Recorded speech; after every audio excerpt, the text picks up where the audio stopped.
Hello and welcome to the Shepheard-Walwyn podcast series. My name is Jonathan Brown. Shepheard-Walwyn is a campaigning book publisher based in London, England. Our purpose is to uncover and promote new ideas to society's oldest problems. And whilst our specialty is ethical economics, something Anthony Werner, our driving force for over 40 years, has pioneered, we have branched out over the years to other related areas such as the environment and the lives and works of society's change agents. These podcasts promote ideas we're convinced can actually help us build a better society for all of us. So have a listen and be sure to share with your friends if you like them, but also tell us what you think. These are debates we all need to be part of. So without further ado, let's get into the interview.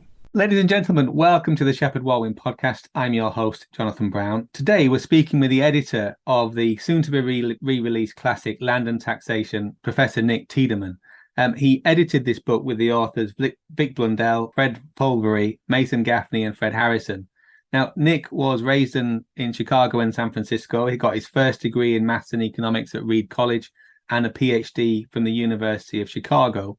He's held positions at Harvard University, served as an economist on the President's Council of Economic Advisors, and he moved to Virginia Tech almost 50 years ago, where he became a full economics professor in 1985. Nick's authored over 100 professional articles focusing on public finance and improving the efficiency of public decision-making.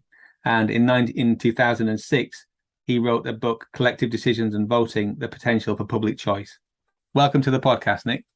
Thank you. So, Nick, we're going to get into the topics around land and taxation. I just wonder if you can give the readers and the listeners some idea of how you got into that space. What drew you to it? Well, it started when I was 6 years old. My father worked at the Henry George School of Social Science in Chicago, and I would go there on the weekends. And one day when I was out on the fire escape where he allowed me to play, he joined me out there. And as we looked at the city of Chicago, he said to me, "Isn't it strange that people think they can own land?" And that was my clue that this lifetime was going to be about the strangeness of supposing it is possible for people to have ownership over what nature provides for all of us. Wow. And so, and you moved to San Francisco as well, is that right? Yeah. Yes. My father took over the regeneration of the Henry George School of Social Science in San Francisco. And so I grew up there. Go ahead. When I went to college, I thought I would major in mathematics, but mathematics became difficult and economics was easy. So my undergraduate major was mathematics and economics, but then at the graduate level, I moved to economics. And you moved to the University of Chicago. Yeah. Actually, there was a step in between. In a rather unusual event, I received a letter from Washington University offering, with a letter that said, in the envelope you'll find a postcard. Write your name and your graduate record examination scores on the card, and that will be an application for an assistantship. That was easy to do, so I did it, and a week later they offered me a fellowship. So I spent my first year at Washington University in St. Louis. But a professor there suggested I should look for a better university, and that's how I wound up at the University of Chicago. And Chicago, as readers of The Corruption of Economics will remember, was one of the schools that did most to get rid of Henry George. Yes. I was advised by Milton Friedman that I shouldn't let my interest in Henry George be known if I wanted to succeed in economics. And it took a while for me to get back around to Henry George's ideas. I was known primarily as an urban economist and then as a public choice economist, partly because it didn't seem to me that there was much that could be researched about land value taxation. It was so obvious that it was the best source of revenue. I didn't know what else could be said about it. But eventually I did find things that could be said about taxing land. And I know that your PhD was on 3 approaches to improving urban land use. Yes. And I know we're gonna get into the book's topic, and that's one of the things I guess which for me stands out the most is that there was a lot of conversation still, even in 1994 when the book came out, about agricultural and versus urban land.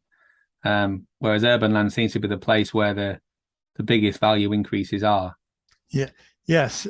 Both my father and Mason Gaffney stressed that almost all land value is in cities.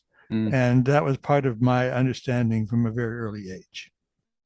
And did your father inspire you to study the urban land value stuff then? Well, yes. In the conversation that he didn't remember afterward, I remember that as I was going off to college, he said to me that he hoped I wouldn't become just a mathematician. And Henry George's ideas were constantly discussed in my house. So I was always aware of the possibility, but it was only because mathematics became difficult, really, that I moved into economics. As in difficult, as in intellectually challenging, or Yes, right? yes, or just not satisfying for the effort put into understanding, you might say. I probably could have succeeded at some level, but it didn't inspire me. Yeah. And economics had interest for me. And so you got Milton Friedman advising you not to mention the swear word of Henry George. Did you have much interaction with the other big economists at Chicago at the time then, like Stigler and Buchanan? And I had a course from Stigler. Buchanan was not there. I had two courses from Friedman. I had courses from the prominent economists there. And in my last year, when it was known that I was heading for Harvard, the head of the department, Arnold Harburger, challenged me to notice whether I had better access to the professors as a graduate student at Chicago or as an assistant professor at Harvard. And his speculation was correct. As a graduate student at Chicago, I could go down the halls and keep knocking on the doors until I found a professor who was willing to talk to me. At Harvard, when I wanted to talk to a professor, I had to go through a secretary and get an appointment 2 weeks in advance. So it was indeed a very open place at Chicago compared to the more insular atmosphere at Harvard. and what was it? What was the draw to Harvard then? Well, it was a place with the best reputation. I had offers from several schools. I was known at that time as an urban economist, and urban economics was hot because the cities that had burned in the summer of 1967. And I was a promising student because already as a graduate student, I had a couple of publications. But it turned out that Harvard was not a good place for me because I didn't find anybody who was there who was interested in working on my ideas with me. Right. And I didn't prosper there. So it was appropriate, really, for them to decline to promote me and make me look for another place. And that's where did Virginia Tech come in then? Yes. Right. Out of the blue, I got an offer of a 1-year postdoctoral fellowship at Virginia Tech. And I thought I'd go over there for a year, but I wound up staying. And it's 50 years next year. Yes. And I'm not trying to embarrass you or anything. Just it must have been. It must have felt like home to you. Yes. I published a number of my most widely cited papers in my first few years at Virginia Tech.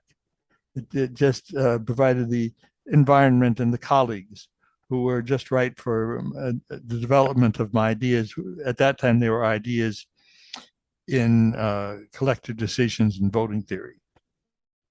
And so what is it that you were your insights around that then, around the collective decision making?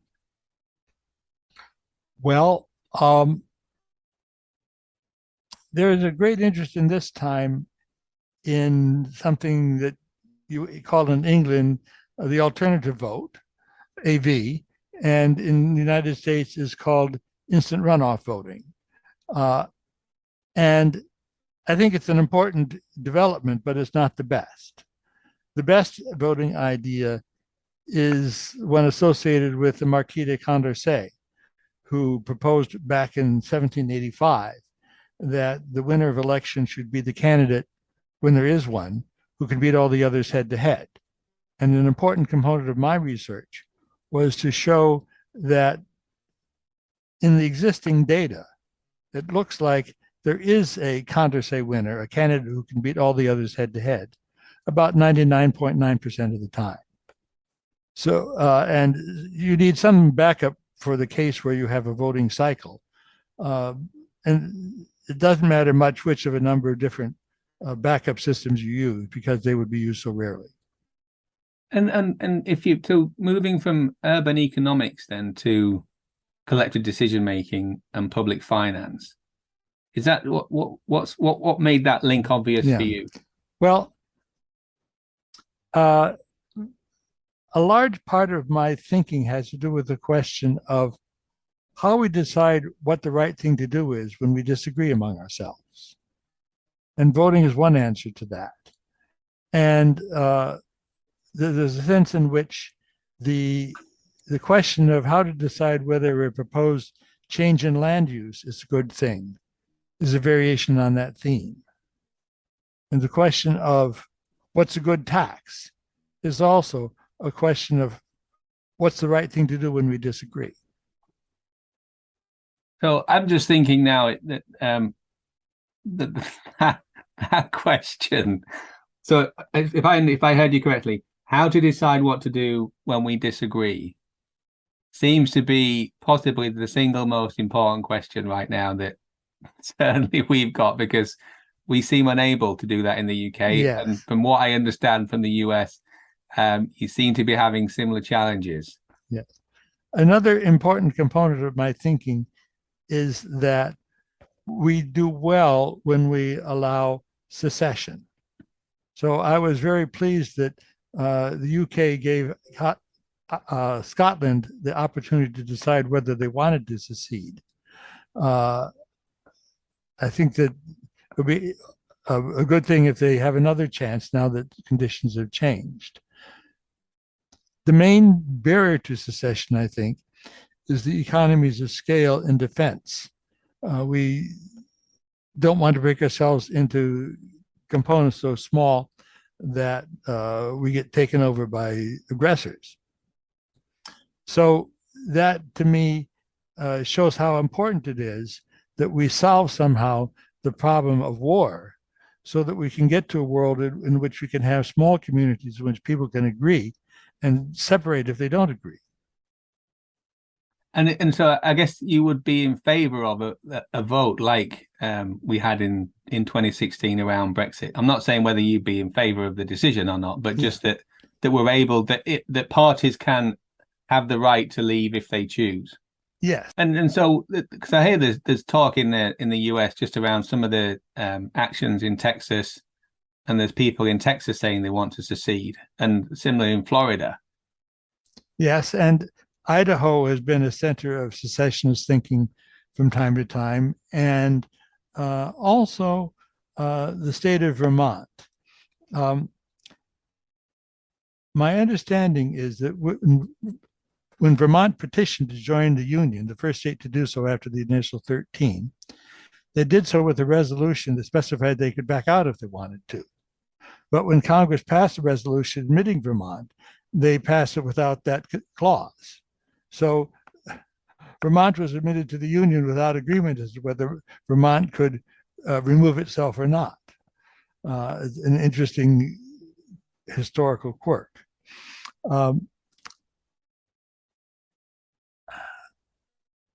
I think that we're not ready for secession yet in the United States, but we're getting closer. So what other insights have you had through all your 100 papers and near 60 years of research into how to make decisions collectively when we disagree among ourselves?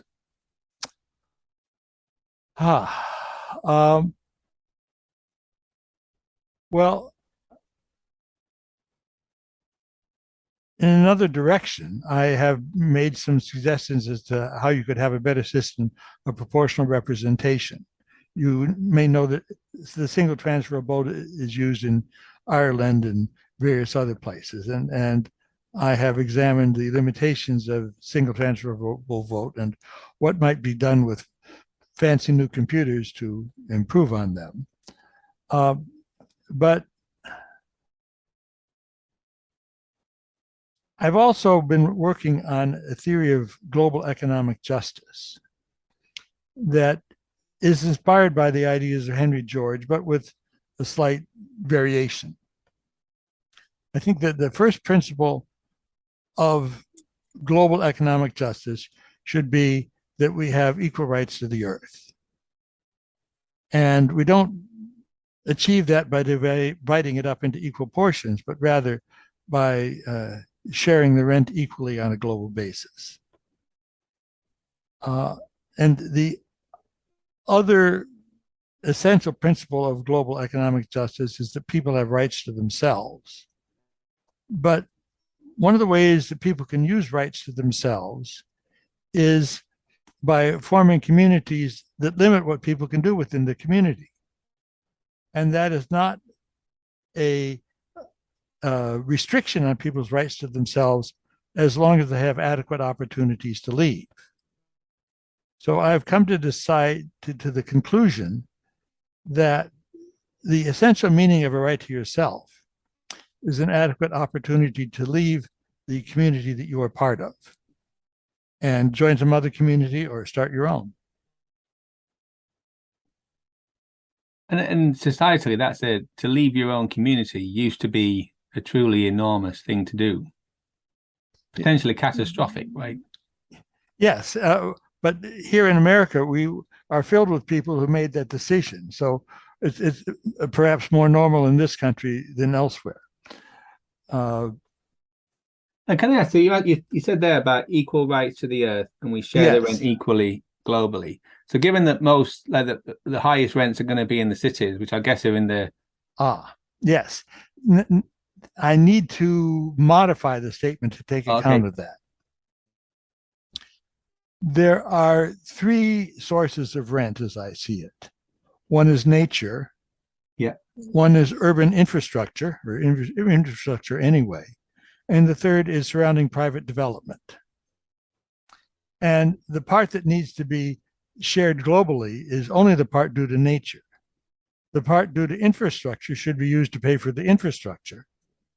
And the part due to private development is somewhat up for grabs, but is probably used best if it is used to provide encouragement for private development by rewarding people with the increases in the value of land that are generated by private development, subtracting off the decreases in the value of buildings that are caused by development. Now, this was another interesting insight of my research, that anything that improves land values is almost certain to reduce the value of buildings. If you improve the land value, you add to the obsolescence of buildings, you shorten the time until they need to come down. And you make them suboptimal compared to what ought to be there. So people who add to land value deserve a reward for that addition to land value. But out of that reward, we should take something for the fact that they destroy the value of buildings in the process. So is that because the community around the land changes so much that the building is no longer suitable to the purposes of the community? One of my favorite examples is taking a subway line and extending it out into a suburban area where you have low-rise apartments. Yeah. If you have a low-rise apartment at a place that has become a stop for a transit line, those apartments are now trash. They need to be taken down and replaced by tower blocks so that the appropriate number of people can be served by being close to the station. So what's your take on we've got our energy crisis, and I know you've got challenges as well.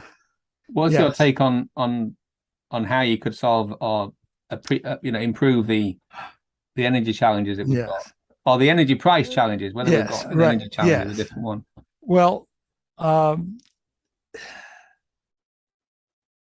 there's a temptation to try to hold prices down, but that should be resisted because people need to economize. Ideally, what you would do is you would give people a lump sum subsidy while also raising prices so that they face the incentive to economize. And you would put some kind of a capital levy on the owners of the energy resources to remove some of the sudden gain they have that they didn't deserve. Yeah.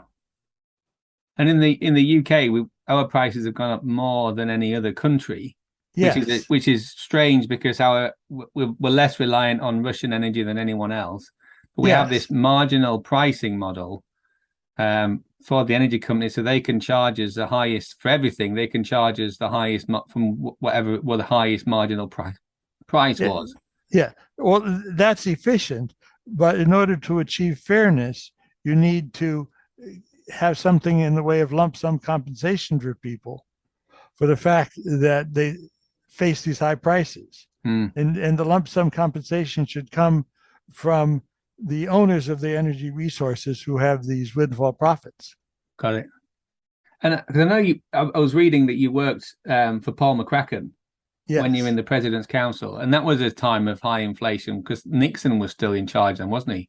Yes, and it was just before, at the end of my year at the Council of Economic Advisors, Nixon went off the gold standard. And it was probably essential to go off the gold standard because we would have had to have continual deflation of an erratic sort in order to stay on the gold standard. But it's also true that the economic policy leading up to the going off the gold standard was rather reckless. So I had sympathy with going off the gold standard, but at the same time, it would have been nice if the situation in Vietnam hadn't led to fiscal indiscipline as a way of hiding the fact that the war was so expensive. Yeah, I know. And we interviewed Michael Hudson a short time ago. Obviously knew a lot about and did a lot on balance of payment stuff and the effect of the Vietnam War and military spending. Can I ask, when you were were you in Washington when all the Watergate scandal and everything hit? Let's see, Watergate was 1972, and I was there in 71. So I was out of Washington by that time, although at that time I was serving as a consultant at the Treasury on pension reform issues. So I was just trying to get a take on what it was like going through a major political scandal and a time of deep political conflict, which seems to be that was happening there, and we've sadly got that on both our countries, haven't we, at the moment? Yeah. Well, I would say that as far as I could tell with respect to Watergate, there was a separation between, you might say, the political class and the administrative class, that civil servants went about their business irrespective of Watergate. And Watergate was the central concern of Congress and a few officials at the White House. I mean, in the UK, we've had what seems to me to be an undermining of the ability of the administrative part of government to do its job effectively. Yeah. What's your take of the degree to that has or hasn't happened in the US? It looks to me like it happened under the Trump administration in the Department of Justice, that they barely survived his attempt to wreck what they were doing. And there are some government departments that are highly politicized, like the Department of the Interior, that has to decide what pipelines will be allowed, to what extent will we explore for oil or cut down forests. Those are highly charged political decisions that depend on who wins the election. But I think in many government departments, there's not much difference in what happens depending on who's in charge. They go about their business irrespective of political events. Mm. Nice. I guess that's good to hear. So I think moving on to the book then, what was it that made you want to be involved with a book on land and taxation? Well, it was a suggestion of Fred Harrison, and the topics are all interesting ones. Gaffney's paper on land as a distinctive factor of production, I think, is very important because so many economists think of land as another form of capital, and it just isn't another form of capital, both economically and morally. Yeah. And so it's very good to have that argument spelled out in detail. And then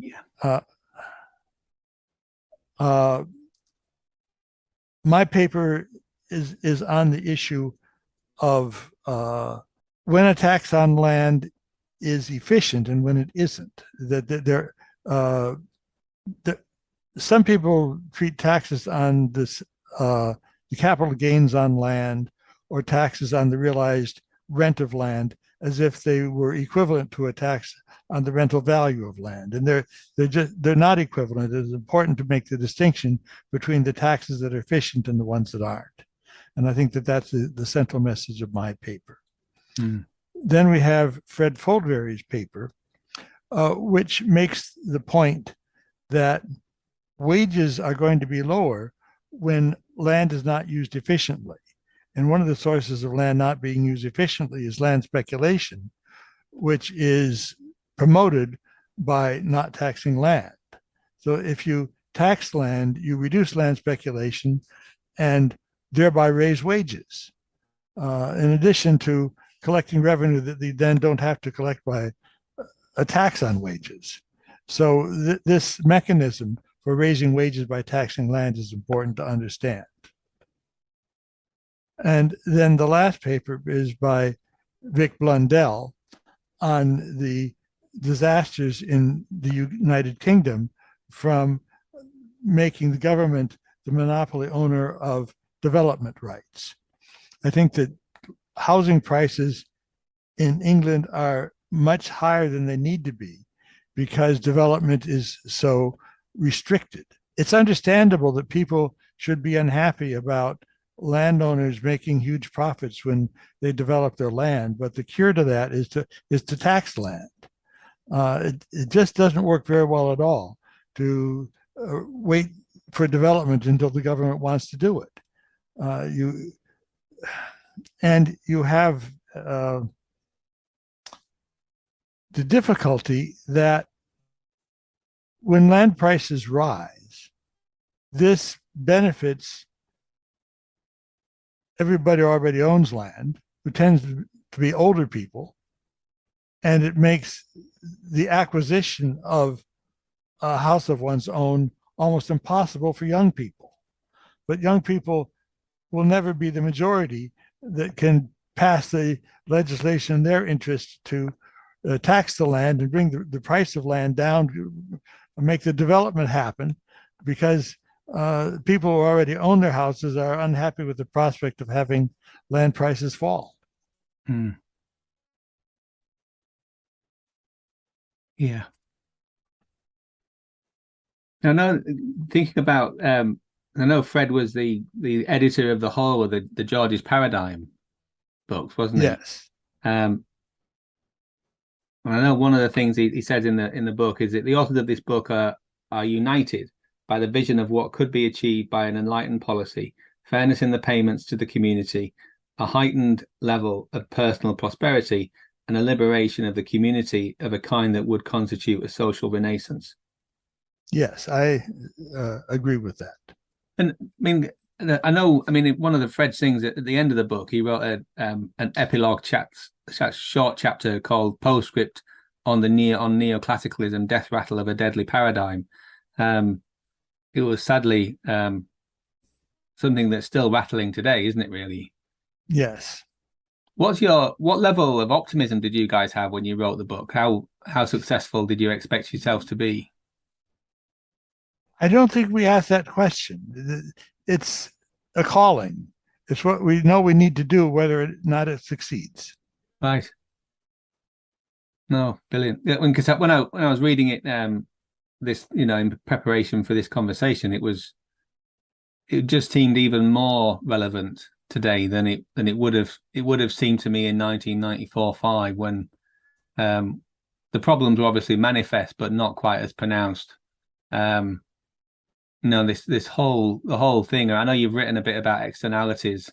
I mean, in the UK, we've got a scandal at the moment because the water companies are making massive profits and literally pumping raw sewage into the sea, and it's legal.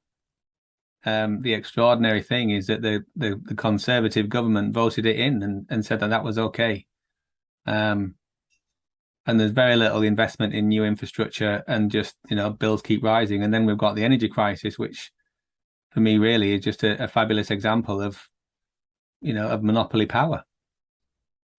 Yes. It's very difficult to get all parts of a society working properly. The voters have a choice between one party and the other, and don't have the chance to decide issue by issue what they want. And it's hard for people to be knowledgeable about all the things that matter. So all of that adds to the difficulty of getting a decision-making environment that comes up with good decisions. I think one of the things I appreciated that was especially in your paper was the historical context you gave by looking at the idea around taxing land through history, from the physiocrats all the way up to Henry George. Yes. The idea that taxing land is both efficient and fair is something that sort of weaves in and out of history, and is easier to explain when you do it in historical context. Yeah, and just this whole thing. And the thing that stood out for me, that when I was reading your bit and then going on and reading some of the final comments from Fred, was the way in which it wasn't so much the corruption of economics, of getting rid of George's point of view, but it was just this idea that had that the view that you articulated, the historical perspective came in, then the rent seeker / freeloader wouldn't have been able to dominate the economy the way that I see them dominating now. Yes. I've become fond of a quotation that I can't get perfectly from Sinclair Lewis in the early 20th century. The quote goes something like, "It's hard for a man to understand something when his salary depends on his not understanding it." But I think for the word salary, I'd like to place the word wealth. It's hard for a man to understand something when the perpetuation of his wealth depends on his not understanding it. Human beings have this built-in blindness that makes it difficult for them to see things that are financially costly for them to see. And that makes it very difficult for those of us who want to get people to understand that the existing order is unjust as well as inefficient. So what was it that you see in the book then, that the argument that you guys set forth? And it really was as close to a dream team of economists as you could have got, I would have said, really. What was it that still, what argument now is still relevant that you made in the book to prove that, to convince someone of a better way? Yeah. Well, we have poverty and we have inefficiency. And they both can be dealt with by sharing the rent of land. If we shared the rent of land, that would do quite a bit for the worst cases of poverty. And when we share the rent of land, we motivate people to use land efficiently, and that raises wages. And the key thing, I guess, there is really when you look at what you were saying about the importance of urban land value, is that the land value there comes from our collaborative work and our collaborative endeavors together. Yes. Is what value does a community produce rather than the individual? Yeah. What value do we get by being so closely connected to one another? The value of connection is so great that we find it worthwhile to pay the high rents of being in the cities. We wouldn't tolerate those rents if we didn't get a return in productivity for the connectivity that generates. When you look back on your life, Nick, what events have shaped you and your thinking the most? Well, one recurring theme in a lot of what I do is the economic principle of the efficiency of marginal cost pricing. So this is related to such things as the need for a carbon tax, the destructive power of taxes on working and saving, the need to internalize externalities generally. It even has applications to the theory of efficient decision making, that you can have a system that charges people marginal cost pricing for their participation in decisions. It's an unusual idea in economics that was first discovered by a fellow student of mine at the University of Chicago, an idea that I had a very hard time understanding, partly because it was so radical and partly because he didn't have a good way of connecting it to other things that I knew. But the idea that you can take the principle of the efficiency of marginal cost pricing and apply it even to decision making as well as to taxation and externalities and everywhere else is just a very important organizing principle that I apply to this general question of what the right thing to do is. So what then is marginal cost pricing? Just for any viewers that are not familiar with it. It means that well, take water.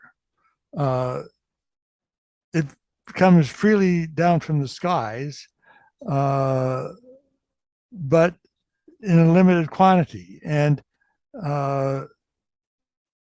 it has to be filtered and cleaned and pumped and put through pipes that depreciate, and it has some delivered price, and it has a value to the customer. And you want to have the efficiency that comes from allocating the water in such a way that everybody faces the same price. Let me take that a little bit farther. In the United States, we offer low prices for water to farmers when industries that would value it much more highly go without. And we ought to be charging farmers as much as anybody else for water, even if that means we have a lot less agricultural output. In order to allocate water efficiently, we have to charge everybody the same price. We need to find the price at which the market clears. That then establishes what the marginal cost is of water. The marginal cost is how much value would produce in some other use. So there's an example of the efficiency of marginal cost pricing and the social cost of not using marginal cost pricing. So is there something in there about the opportunity cost pricing as well? Yeah. So sometimes the marginal cost is the marginal cost of production. At other times, the marginal cost is the opportunity cost. Right. Oh, okay. I didn't know that. Fantastic. And if you're looking back on your career as well, then just thinking about the bigger stuff, whether it's your work in decision making or finding out what's fair and how to decide what to do when we all disagree, what wisdom could you offer the listeners just just looking back on your whole career. Yeah. Another principle that seems to connect things is that it's very important to have human freedom, human opportunity to choose, that we can't expect to get things right when we have dictators. That we need to have institutions that allow people to participate in decision making and to form new organizations if they don't like the way the existing ones are working. And so what we've got there is a fabulous indictment on the damage that monopoly does to things, right? Because then we don't have a choice. Yeah. Yes, the damage of monopoly, and then correspondingly of authoritarian regimes. And we've certainly had a dramatic rise in authoritarian actions. I'm not saying the regime is, in the US or the UK or other. No, well, I'm thinking of globally here. Yeah, but there are authoritarian elements that are threatening to gain power, and we need to continually make sure we don't allow them to grab the power they're looking for. Well, I mean, in the UK, talking about that, we've had just the rise of authoritarian, even if it's for our own good, of increasingly authoritarian actions from politicians. But I guess one of the other things about being free to choose is also having the information to make the choice, right? And again, given the level of censorship that we've seen in lots of areas, for whatever reason, however right we may think the reason is, if we have imperfect information, then we're going to make imperfect choices, aren't we? Yes, getting the information right is a challenge, and that then relates to the question of what kind of freedom the purveyors of misinformation should be allowed. I noticed that some people are being sued for the lies that they told around the election, for the commercial damage that the lies did. And that's, probably a good thing, that when people tell lies that do damage, they have to pay. That will probably improve our ability to get the information correctly. Yeah, and I guess again, just having agents in positions of authority that are free and acting in our interests, aren't they? Really, which I guess is a theme of all your work. Really, is how can we act independently? How can we choose freely in a way that benefits ourselves and others? And in a way that doesn't hurt another, right? Because if we're in a disagreement and we both know that we can leave if we want to, then I'm going to want you to stay, right? Because I want the value that you bring to our conversation and our relationship. Yes, the freedom to leave is essential to getting people to value the continuation of the relationship. Brilliant. Is there anything you'd like to say to our listeners to persuade them to get the book, other than what the things that we've been talking about? Well, it's 4 essays from very different perspectives that each will teach you an important aspect of land economics if you don't already know it. Totally. And I absolutely think the late, great Nathan Gaffney's essay, The Land on this as a Distinctive Factor of Production, I think that I love the book, but I think that chapter in itself, or that paper, was probably the clearest I've ever seen in Mason's work or anyone else. Is absolutely stunning. The clarity that he brought to that, and the conversational nature that he communicated, really quite challenging economic concepts, aren't they? Some of them. Yes. I heard him discussing that subject for many years before the paper. So I know that paper was the result of many years of thought. And he did have just a marvelous writing style. Yeah. Well, it's great that the book's back in print. So thank you for what you did, and thank you for your time today. My pleasure. Thank you for listening to the Shepheard-Walwyn podcast. To explore these ideas further, be sure to visit our website www.shepheardwalwyn.com and join our mailing list for news and special offers. Check out our authors and buy the books to learn more, and you can also find us on social media. Links are also on the website. And if you like the podcast, please head over to iTunes or Spotify to give us a review. It's surprisingly helpful in getting the ideas out there. So until next time, keep reading